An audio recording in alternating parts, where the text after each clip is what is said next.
నమస్తే, welcome to our channel. Vijayasai Reddy గారు బీజేపీలో జాయిన్ అవ్వడానికి అన్ని దారులు మూసుకుపోయాయా? ఆయన కొత్త పార్టీ పెట్టడానికి ఆయన ప్రయత్నాలు మొదలు పెట్టారా అంటే ఆయన వ్యవహార శైలి చూస్తే అలానే అనిపిస్తూ ఉంది. మొన్నటికి మొన్న ప్రెస్ మీట్ పెట్టి ఆయన చంద్రబాబు నాయుడు గారి ప్రభుత్వం ఏదైతే ఉందో ఆయన ముఖ్యమంత్రిగా ఆయన పనితీరును ఇప్పటి వరకు బాగానే ఉందని, ప్రజలు పిలిస్తే మళ్ళీ రాజకీయాల్లోకి వస్తానని, తను పవన్ కళ్యాణ్ గారు ఇద్దరు చెడ్డీ దోస్తులని, కాబట్టి నేను పవన్ కళ్యాణ్ గారిని ఎప్పుడూ విమర్శించలేదని, ఇక జీవితంలో ఎప్పుడూ విమర్శించబోనని ఆయన చెప్పుకొచ్చారు. అప్పుడు అందరూ ఏమనుకున్నారంటే ఆయన బీజేపీలో చేరబోతున్నారు, బీజేపీలో చేరడానికి ఎక్కడ చంద్రబాబు నాయుడు గారు అదేవిధంగా పవన్ కళ్యాణ్ గారు వ్యతిరేకిస్తారు అని చెప్పి వాళ్ళను ప్రసన్నం చేసుకునేటువంటి ఆ ప్రాసెస్లో భాగంగానే ప్రెస్ మీట్ పెట్టి వాళ్ళను పొగడ్తలతో ముంచెత్తాడని చెప్పి అందరూ అనుకున్నారు. సో బీజేపీ హైకమాండ్ నుంచి ఎటువంటి స్పందన రాకపోవడంతో ఇప్పుడు విజయసాయి రెడ్డి గారు పక్క చూపులు చూస్తున్నట్లు తెలుస్తోంది. సో ఆయన మొదట్లో ఏమన్నాడు, నేను రాజకీయ సన్యాసం తీసుకుంటాను, నేను వ్యవసాయం చేసుకుంటానని చెప్పాడు. సో ఆ వ్యవసాయం ఏమైందో తెలియదు, ఆ రాజకీయ సన్యాసం గురించి ఆయన మళ్ళీ వెనక్కి తీసుకున్నట్లు తెలుస్తోంది. సో ఆ వ్యవసాయము లేదు, రాజకీయ సన్యాసము లేదు. సో ఇది రాజకీయాలంటే ఎలా ఉంటుందంటే ఇది ఒక గజ్జిలాగా అనమాట. గజ్జి వచ్చిన తర్వాత రెండు ఉంటుంది, ఒకటి మందు పూసుకోవాలి లేకపోతే గీరుకోవాలి.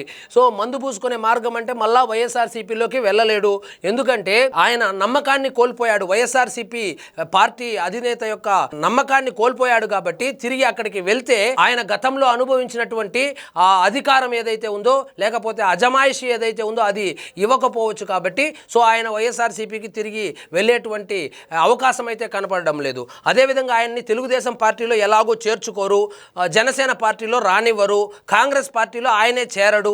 సో ఇక మిగిలింది బీజేపీ పార్టీలో చేరడమా లేక కొత్తగా కుంపటి పెట్టుకోవడమా అనేది. సో బీజేపీ పార్టీలో చేరడానికి ప్రయత్నాలన్నీ బెడిసి కొట్టాయా అంటే ఆయన ఇప్పుడు మాట్లాడుతున్నటువంటి మాటలు కావచ్చు, అదేవిధంగా ఆయన చేస్తున్నటువంటి ప్రయత్నాలు, సో ఆంధ్రప్రదేశ్కు సంబంధించి అన్ని జిల్లాల్లో పాత కాంగ్రెస్ నాయకులు కావచ్చు, అదేవిధంగా రాజకీయంగా యాక్టివ్గా లేనటువంటి నాయకులతో ఆయన సమావేశాలు నిర్వహిస్తున్నారని, ఆయన ఇంతకు ముందు ఒక న్యూస్ ఛానల్ పెడతాను, నేను మీడియా రంగంలోకి రాబోతాను అని కూడా ఆ వైఎస్ఆర్సీపీ అధికారంలో ఉన్నప్పుడు ఆయన ప్రకటించినటువంటి విషయం మనకు అందరికీ తెలిసిందే.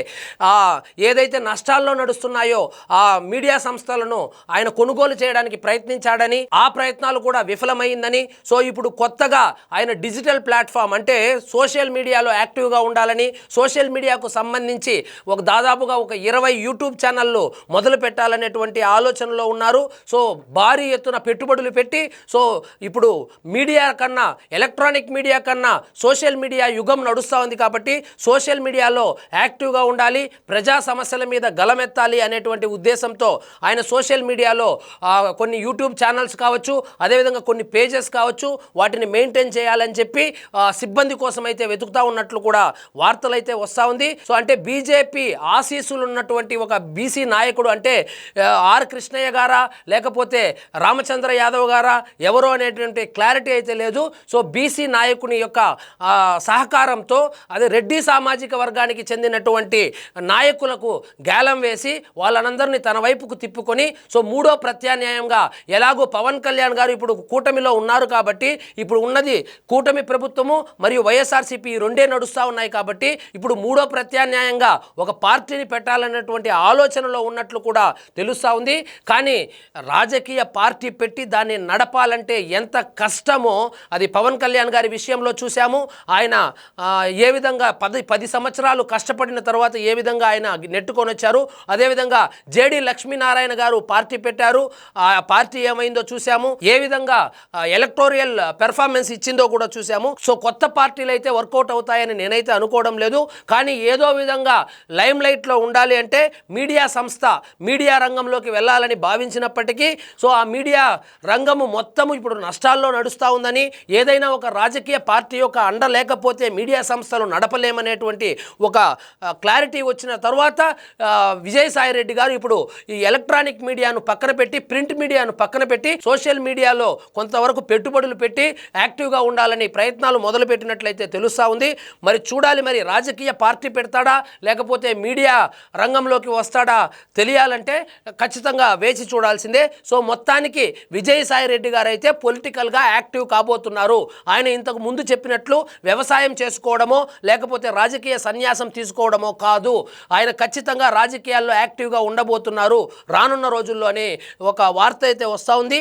అదేవిధంగా ఇక ఎన్నికలకు దాదాపు 3 సంవత్సరాలు ఉంది కాబట్టి ఆంధ్రప్రదేశ్ ఎన్నికలకు, సో ఆ 3 సంవత్సరాల్లో గ్రౌండ్ ప్రిపేర్ చేసుకున్న తరువాత ఆయన విధి విధానాలను పార్టీ పెట్టడమా లేదా వేరే పార్టీలో చేరడమా లేకపోతే బ్యాక్ ఎండ్లో ఉండి వర్క్ చేయడమా అనేది తెలియాలంటే ఖచ్చితంగా ఆయన ప్రకటన కోసం మనము వెయిట్ చేయాల్సిందే. సో మొత్తానికి విజయసాయి రెడ్డి గారు అయితే రాజకీయంగా యాక్టివ్ కాబోతున్నారనేటువంటి వార్తలు అయితే వస్తూ ఉంది. కొంతమంది వైఎస్ఆర్సీపీ కార్యకర్తలు అయితే కనుక జరిగిందేదో జరిగిపోయింది, తిరిగి వైఎస్ఆర్సీపీ పార్టీలోకే విజయసాయి రెడ్డి గారిని తీసుకుంటే పూర్వ వైభవాన్ని తీసుకొని వస్తారు అనేటువంటి ఆశాభావాన్ని కూడా వ్యక్తం చేస్తున్నారు. మరి చూడాలి, ఆయన తిరిగి వైఎస్ఆర్సీపీ పార్టీలో జాయిన్ అవుతారా లేకపోతే కొత్త రాజకీయ పార్టీ ఏమైనా పెడతారా, లేకుంటే కనుక కేవలం మీడియాకే ఆయన కన్ఫైన్ అయ్యి కేవలం సోషల్ మీడియాలో యూట్యూబ్ ఛానల్స్ లాంటివి డిజిటల్ మీడియా రంగంలో ఆయన ఆసక్తి చూపిస్తారా అని తెలియాలంటే వేచి చూడవలసిందే. సో ఇదండి ఈరోజు మన టాపిక్. మీకు ఈ వీడియో నచ్చినట్లయితే లైక్ చేయండి, షేర్ చేయండి, ఛానల్ మాత్రం సబ్స్క్రైబ్ చేసుకోవడం మర్చిపోవద్దు.